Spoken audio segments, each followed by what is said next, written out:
Welcome to Crisis in Perception, where we examine the systems shaping our world. Glad to be here for this one. Yeah, so today we are setting out on a very specific and frankly a pretty ambitious mission. Very ambitious. We're going to conduct a systems-level institutional analysis of the global market economy. And to do this, we're using Peter Joseph's book, The New Human Rights Movement, Reinventing the Economy to End Oppression, as our foundational text. Right. But I want to make something incredibly clear right out of the gate. This is not a book review. No, definitely not. This is an entry point. We're using this text as a lens to look at the structural architecture that basically shapes human behavior. Exactly. And before we really jump in, just a quick note to you listening. We are going to be looking at some highly charged critiques of global capitalism today. Yeah, things that might ruffle some feathers. For sure.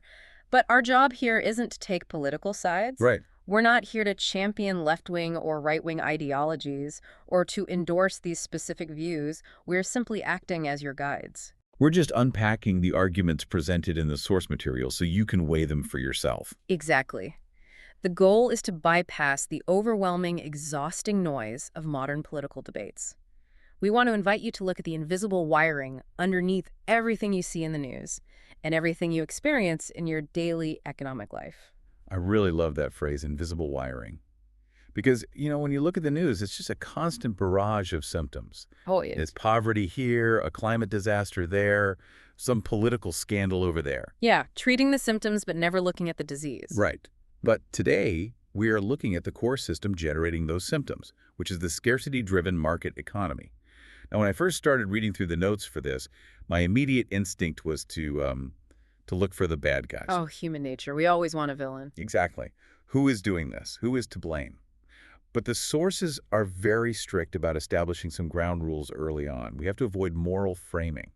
We do. And honestly, that is often the hardest part for people to grasp. We aren't here to talk about good people or bad people. Right. We aren't here to point fingers at individual greed or corrupt CEOs. Moral framing traps us in surface-level debates. Because it makes us think that if we just elect the right person, or if a CEO just decides to be nicer, the world's problems will be solved. Right, which is a total illusion. Instead, we are looking structurally at how a system designed around exchange, property, competition, and differential access predictably generates systemic inequality. And ecological degradation. Yes, and what we will come to understand as institutionalized structural violence. Okay, let's unpack this from the very beginning. Because if we're going to look at the design of this system, we have to understand that this blueprint of scarcity isn't some inevitable law of nature. No, not at all. It wasn't handed down on a stone tablet. It is a highly evolved structure.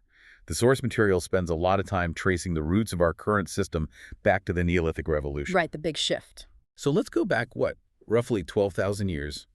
Humanity shifted from nomadic foraging to fixed settlements and agriculture.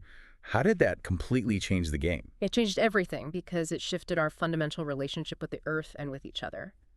When humans were nomadic hunter-gatherers, they followed animal migrations, they followed seasonal plant life. They couldn't carry much with them. Exactly, they carried very little.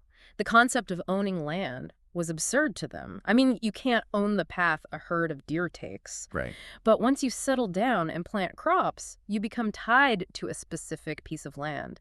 And the moment you do that, you become vulnerable to geographic determinism. Geographic determinism, meaning you are suddenly at the mercy of the local climate, the soil's suitability, and whether or not there was enough food for your domesticated animals. Precisely. If there's a drought, you can't just pack up and walk 500 miles to a new forest. You are stuck there. You're anchored to your farm. You are. And this intense vulnerability meant that these new settlements needed borders to protect their crops and their stored food from other groups who might be starving. So survival became tied to defending a static location. Yes. So if we translate that ancient shift into modern political economy, the Neolithic Revolution birthed entirely new social institutions. It gave us the basis for property. Meaning the ownership of land and resources. Right. It gave us capital, which is the means of production. It necessitated labor specialization, what we call jobs, because someone has to farm, someone has to build walls, and someone has to make tools, It required regulation. which became early government. And crucially, it required protection, which evolved into police and the military. That makes so much sense. We basically built a giant defensive architecture around the fear of not having enough. That's exactly what it is. And that brings us to the core premise that this entire architecture is built on, what the sources call a Malthusian worldview. Now, for you listening, Thomas Malthus was an 18th century cleric and scholar. He basically argued that human population would always outgrow the food supply. He cemented the idea of universal scarcity. The fundamental mantra of our entire global design is that there is not enough to go around. And that mantra is baked into every single transaction we make today. The mechanics of this design function practically through the continuous interaction of buyers and sellers.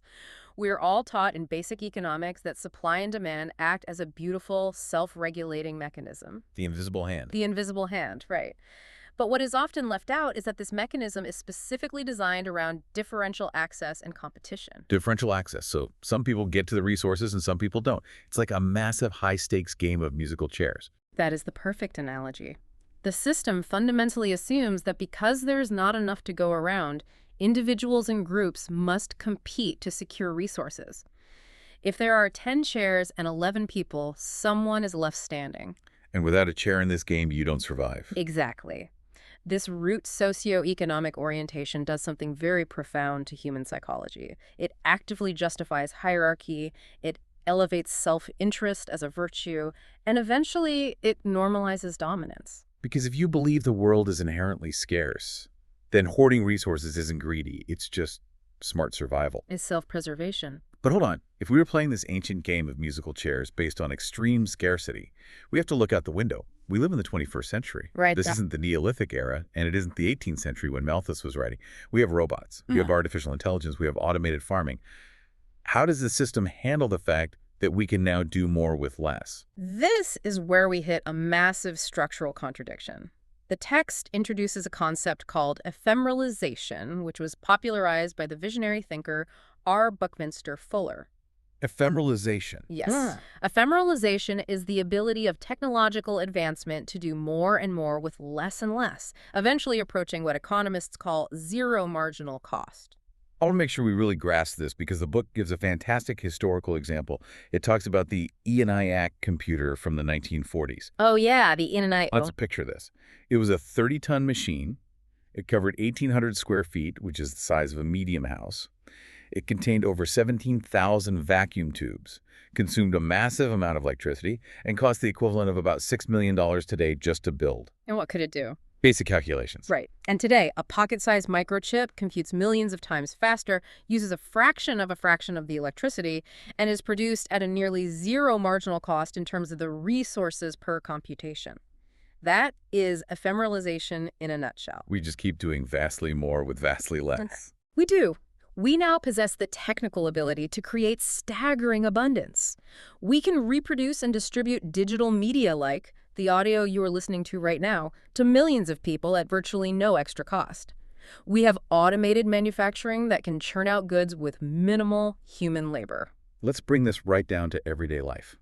Think about your smartphone. Good example. 25 years ago, if you wanted the functionality of a smartphone, you had to buy a physical camera, a physical GPS device for your car, a physical calendar planner, a physical calculator. A massive set of encyclopedias. Exactly. A stereo system, a flashlight, a landline phone. All of those things required plastic, metal, shipping, packaging, and retail space. And a lot of money to buy them all. Yes. Today, they are all just software applications on one small device. It costs zero marginal resources to download a flashlight app or a calculator app. That is absolute abundance. It is. But here's the crazy part. The system's design cannot process abundance, right? Because abundance destroys exchange value. That is the ultimate paradox of our time. The market system relies entirely on deficiency. Profit is directly tied to scarcity. So the scarcer an item is in demand, the higher its exchange value. Correct.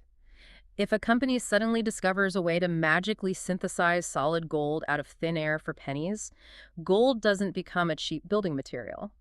The gold market collapses because the scarcity is gone. Because everyone can have it. Right.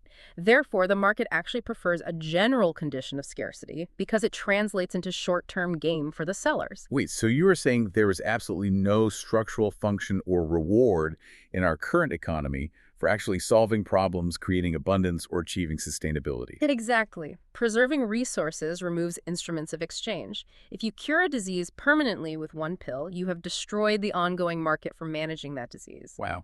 Our modern technological capacity fundamentally challenges the persistence of this scarcity logic. We want to solve problems, but the system actively fights back to maintain the deficiency it needs to survive. Let's talk about what that means for how we behave. Every game has rules that dictate how the players act. If you play basketball, the rules tell you to shoot the ball through the hoop. Right. Let's transition into the engine of behavior, the incentive architecture of this economic game. In the market system, the primary logic is incredibly simple: reduce costs and maximize income. And every single player, from someone buying discount clothes to a CEO running a multinational corporation, is executing this logic. And because profit is tied to scarcity, as we just established, this primary logic actively incentivizes artificial scarcity and institutional gatekeeping. Think about it. If your core structural goal is to maximize your income, you have a built-in incentive to withhold solutions, to restrict access, or to make sure your product breaks down. Planned obsolescence. This is the perfect example. It really is. It is so universally frustrating when your phone battery starts dying after 2 years and the phone is glued shut so you can't just replace the battery. You are forced to spend $1,000 on a brand new phone. As a consumer, it feels like a malicious trick. It does. But from a systems perspective, if that tech company built a phone that lasted for 20 years without breaking, they would go out of business. Because no one would need to buy the next model. Exactly. The system rewards behavior that keeps people needing more. It requires cyclical consumption. The host of this system must treat the finite planet merely as an inventory to be exploited. It reminds me of the analogy of a vehicle's gas pedal. The system demands that the gas pedal must always be pressed. Always. To keep employment up, to keep the stock market from crashing, to keep the economy growing, people must constantly produce, sell, and buy. It genuinely does not matter what is being produced or why. Not at all. We could be producing millions of plastic singing fish toys that end up in a landfill 3 weeks later.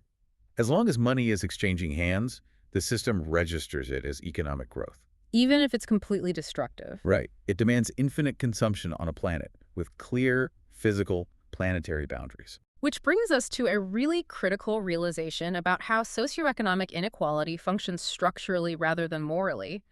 We constantly hear outcries in the media against corporate greed or corrupt politicians. We love to point the finger. Wait, I have to push back a little here on behalf of the listener. Are we really saying that corporate greed doesn't exist? That a CEO polluting a river to save a few bucks is just a helpless victim of the system? I mean, people make choices, right? It's a fair question, and it's a very natural human reaction to want to hold an individual accountable. People do make choices. We aren't saying individuals cannot be malicious or act unethically. Right. But what the systems level analysis reveals is that when a corporation exploits cheap labor overseas or lobbies against environmental regulations, it is essentially executing self-preservation and self-maximization. It is following the exact primary logic of the system that we all participate in. Yes, blaming greed is a surface-level distraction. So it's like getting mad at a shark for eating a fish. Mhm. The shark isn't evil. It's doing what its biology dictates to survive. Exactly. The structural reality is that the system forces this behavior for survival. Let's imagine a CEO who decides to be flawlessly ethical. Okay, let's play this out. They decide to pay all their workers a massive premium living wage. They strictly use locally sourced, zero-impact materials, and they ensure their product lasts a lifetime. What happens structurally? Their production costs go through the roof. Right. Their costs skyrocket, which means they have to raise the price of their product significantly to stay afloat. And meanwhile, Their competitor across the street decides to ruthlessly play the game.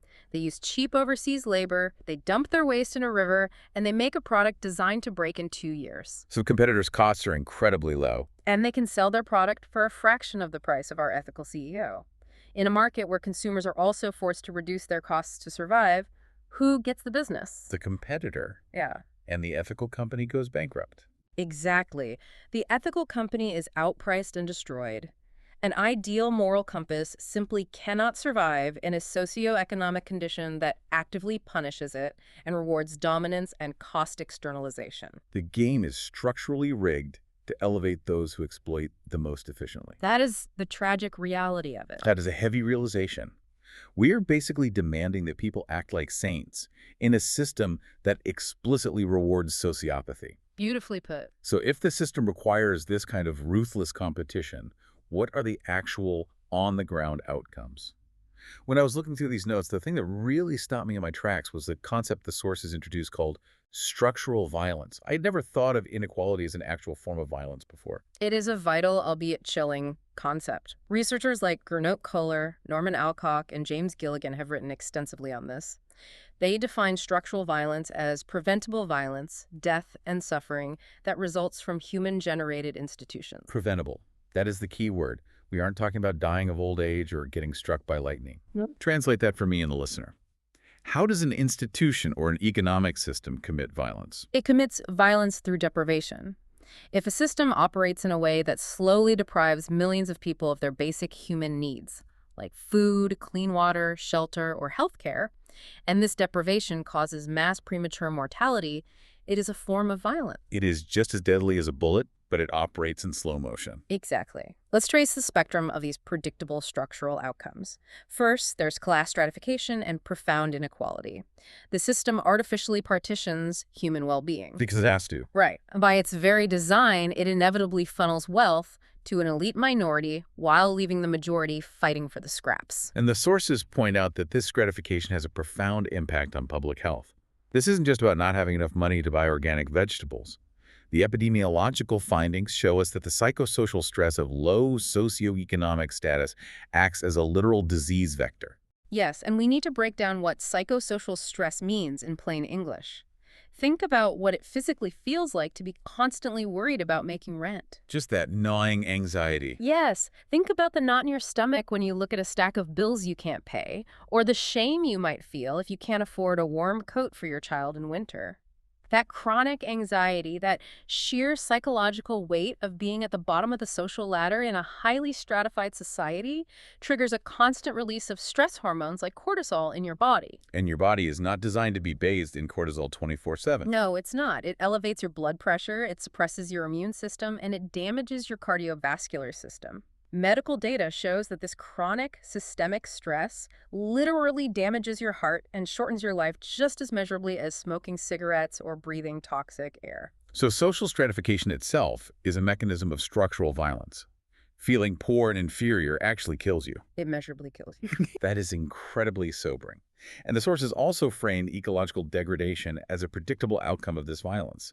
Pollution, the loss of biodiversity, the warming of the climate, these aren't accidental oopsies. They aren't mysterious tragedy. No, they are negative externalities practically guaranteed by an incentive structure that demands infinite growth. If a company doesn't have to pay for the pollution it pumps into the air, that pollution is just a smart cost reduction strategy. Precisely.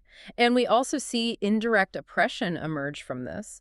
Systemic economic deprivation feeds directly into indirect mechanisms of structural bigotry, racism, and social exclusion. How so? Well, when you have a massive underclass competing for scarce resources, it is very easy for political and economic elites to pit those groups against each other using racial or cultural lines. So they fight amongst themselves. Exactly, distracting them from the structural architecture that is actually oppressing them. But this brings up a massive question.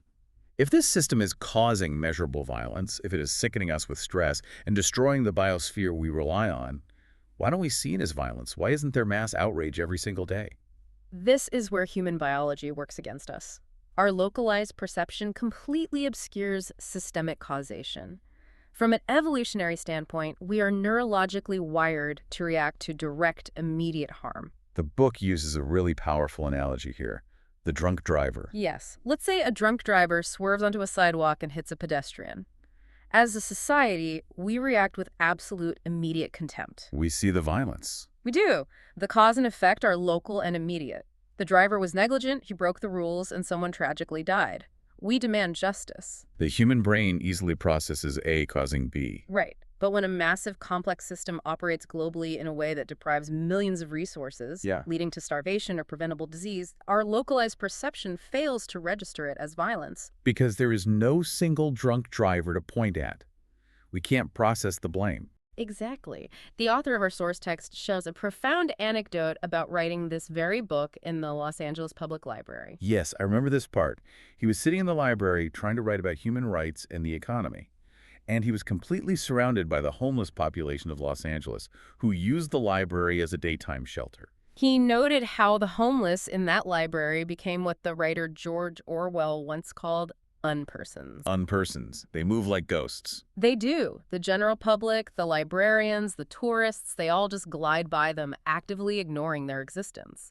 Because to truly acknowledge them, to look them in the eye and recognize their human suffering, is to admit a tragic, glaring fault in our social design. They embody the absolute failure of the system. They do. They are the evidence of our grand social failures. But because the cause of their suffering is diffuse, systemic, and structural, society simply naturalizes it. It's easier for our brains to assume, oh, they must have made bad choices, they must be lazy or addicted. Rather than recognizing them as the inevitable, mathematically guaranteed casualties of a system that absolutely requires a lower class to function. This creates a dangerous crisis in perception where accountability completely vanishes. Completely vanishes. Okay, so if the outcomes are this detrimental, if the system creates structural violence, massive ecological collapse, mass psychological stress, and a discarded underclass, why does it endure? That's the billion-dollar question. Right. Despite widespread critique, despite all the protests in the academic papers, why do we put up with it? How does it survive? It persists because any complex system that survives this long has built-in mechanisms for self-preservation. It has feedback loops. What's the main one? One of the primary mechanisms is the relationship between economic precarity and political capture. To understand this, the text invokes the theories of Thorstein Veblen, a brilliant institutional economist from the early 20th century. Break Veblen's theory down for us. What did he see that others missed? Veblen pointed out that we often hold a romanticized view of government, believing it exists purely to serve the common good. But he argued that in a capitalist system, the underlying foundational loyalty of government is always to protect dominant business interests and the privileges associated with private property. So the state and the market aren't opposing forces. Not at all. The government is essentially an institution that legitimizes and enforces the existing social order and class structure. So if I'm hearing this right, the very idea of an effective democracy within this economic framework is kind of an illusion. The dominant political parties might argue about social issues, but when it comes down to the core structure of the economy, they often don't reflect different societal views as much as they just reflect different underlying business interests. That is precisely the critique. You can vote for whoever you want, but the structural requirement of the state is to maintain the market. But force alone isn't enough to maintain a system. No, to maintain true compliance, the system relies heavily on media narratives and what is called cultural hegemony. Cultural hegemony. That sounds like a heavy academic term. Let's ELI5 this. Explain it like I'm 5. The term was coined by an Italian philosopher named Antonio Gramsci. Think of cultural hegemony like a fish swimming in water. Okay. The fish doesn't know it's wet because water is all it has ever known. Cultural hegemony is how a society is conditioned from birth to appreciate, support, and defend the worldview of the ruling class, even when that exact worldview is actively oppressing them.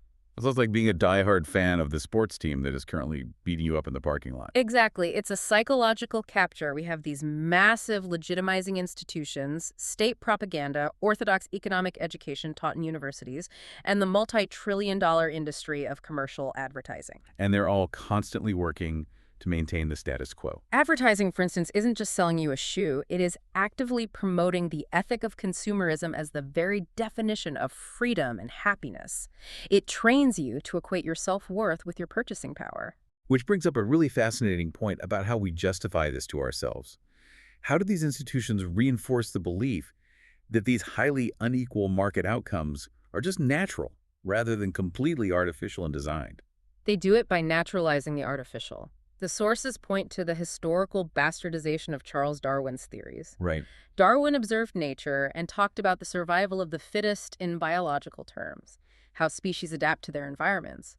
But in the late 19th century, economic elites twisted that biological theory into a sociological one called social Darwinism. Ah, social Darwinism. The idea that if you are rich, it's because you are biologically or morally superior, and if you are poor, you were just evolutionarily weak. Exactly. Social Darwinism tricks society into believing that massive economic inequality, aggressive corporate dominance, and structural violence are simply the natural order of things. It acts as the ultimate psychological defense mechanism for the elite. It really does. It allows the incredibly fortunate to sleep soundly at night, believing they simply did what they had to do and that their massive wealth is purely a reflection of their inherent superiority or hard work. Completely ignoring the rigged structural advantages they either inherited or leveraged. It's like starting a marathon 3 feet from the finish line and then bragging about how fast you run. And worse, it erases the history and consciousness of the social origins of poverty. It blames the victim for a structural crime. Okay, I want to pull the lens all the way back now. We've been talking a lot about individuals and corporations, but we need to reconnect this core economic system to the larger nested systems it interacts with, because this isn't just happening within the borders of one country. No, it interacts with massive global power structures. The sources discuss this through the lens of globalization and post-colonial theory. Right, we have to look globally. The economic growth and the high standard of living that we enjoy in the global north, places like the US, Canada, and Western Europe, have been historically built and continue to be built on the extraction of resources and cheap labor from the global south. Absolutely. So when we hear politicians talk about the noble mission of globalization, bringing jobs to developing nations, that's a bit of a smokescreen. It is entirely a smokescreen. The decision for a multinational corporation to globalize its supply chain isn't based on a goodwill mission to relieve poverty in the developing world. It is incentivized by the exact primary logic we discussed earlier, finding the cheapest possible labor, the weakest environmental regulations, and the most exploitable resources to reduce costs and maximize profit. There is a brilliant quote referenced in the text from the activist and scholar Vandana Shiva. She notes that the poor of the world aren't poor because they have somehow failed to implement proper market reforms. They are poor because they have been structurally marginalized, colonized, and relentlessly exploited by the global market architecture. And when we finally do acknowledge these massive socio-ecological problems like climate change or extreme poverty, we often fall into the trap of surface solutions. We attempt to resolve the problems using the exact same market mechanisms that created them in the first place. I see this everywhere now. The concept of green capitalism is probably the most perfect example. Everyone wants to buy an electric car and use a paper straw to save the world. Green capitalism is a fundamental contradiction in terms. It's a comforting illusion. You cannot offset the destructiveness of the perpetual growth ethic simply by swapping out gas engines for lithium batteries if the underlying requirement of the system is still infinite cyclical consumption and capital accumulation. Exactly. Trying to solve global pollution by creating a new financial market for carbon credits is quite literally like trying to put out a fire with gasoline. Because it ignores the structural contradictions. As long as the system demands that we produce and consume more this quarter than we did last quarter, we're still going to devour the planet, just slightly more efficiently. You are just changing the brand of the bulldozer that is flattening the rainforest. So if tweaking the current system doesn't work, what does a structurally different system actually require to resolve these issues? And again, the sources make it clear these aren't supposed to be utopian policy prescriptions. They are necessary structural inversions required to achieve technical efficiency and actual sustainability. Right. The expert analysis outlines several specific technical shifts that must occur. First, there needs to be a shift from ownership to access. From the standpoint of pure technical efficiency, the idea of everyone owning one of everything is completely irrational on a finite planet. Think about a power drill. The classic example. The average homeowner uses a power drill for maybe 10 or 15 minutes over its entire lifespan. The rest of the time, it just sits in a garage rusting. It took plastic, metal, shipping, and packaging to get it there, just to be used for 10 minutes. Exactly. Access-based networks, like a localized library of tools or community vehicle sharing, dramatically reduce material waste while actually increasing the standard of living because you have access to what you need when you need it without the burden of maintaining it. What's the second shift? The second is a shift from intellectual property to open source collaboration. As we discussed, the market incentivizes hoarding information for profit. Think of pharmaceutical patents that keep life-saving drugs artificially expensive.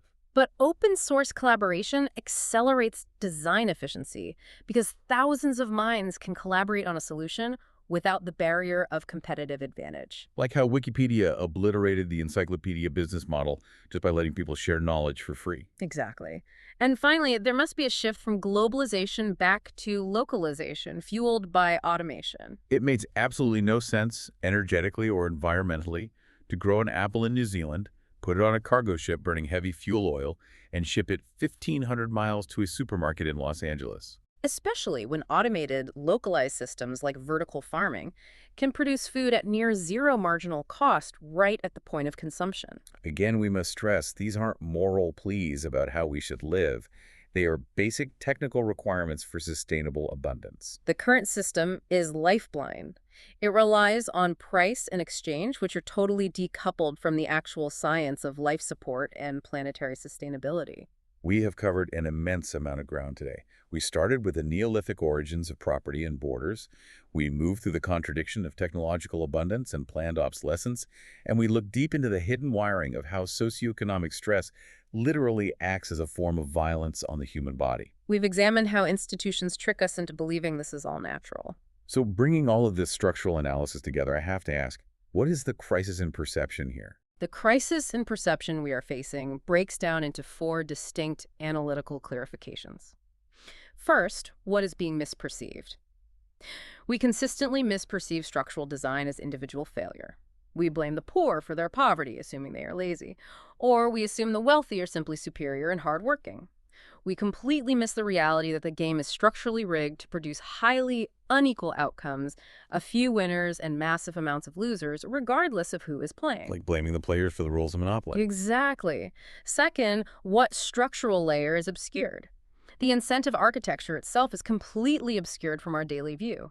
The primary logic of cost reduction, profit maximization, and the need for artificial scarcity operates silently beneath our everyday actions. It dictates our behavior, our jobs, and our choices without our conscious realization. Third, why surface interpretation fails. Surface interpretation relies almost entirely on moral framing rather than systems analysis. It focuses on symptoms like corporate greed, corrupt politicians, or bad policies, and falsely assumes that if we just change ourselves, if we just act a little more ethically or vote for the right guy, the massive global problems will vanish. But as we established, an ideal moral compass cannot survive in a socioeconomic condition that actively punishes it. And the fourth clarification. How systems-level analysis changes visibility. Systems-level analysis acts as a new lens. It reveals that our grand social failures, war, poverty, ecological collapse, are not a result of flawed, inherently evil human nature. They are the predictable results of a specific, outdated, and technically inefficient design. It allows us to finally see that the solution to our greatest existential threats isn't moral reform, it is structural reinvention. That brings up a fascinating thought to leave you with today. If our identity, our habits, and our societal values are fundamentally shaped by the systems we inhabit, it makes you wonder, what parts of your own daily worldview are simply echoes of a scarcity-driven machine? It's a profound question. And going further, if automation and ephemeralization eventually push the cost of living and production to practically zero, who will actually own the robots? When the requirement for human labor vanishes, will we finally see a transition to a world of shared abundance? Or will the system fight to maintain its scarcity, leaving us with just the ultimate unbreakable monopoly? Something to really sit with. Crisis in Perception examines how systems shape belief and how better tools help us see clearly. This project is free and publicly accessible. This project is free and publicly accessible. If you'd like to support the time, tools, and research behind Crisis in Perception, you can become a supporter on Patreon. For a shorter visual overview of this topic, see the mini explainer linked in the description.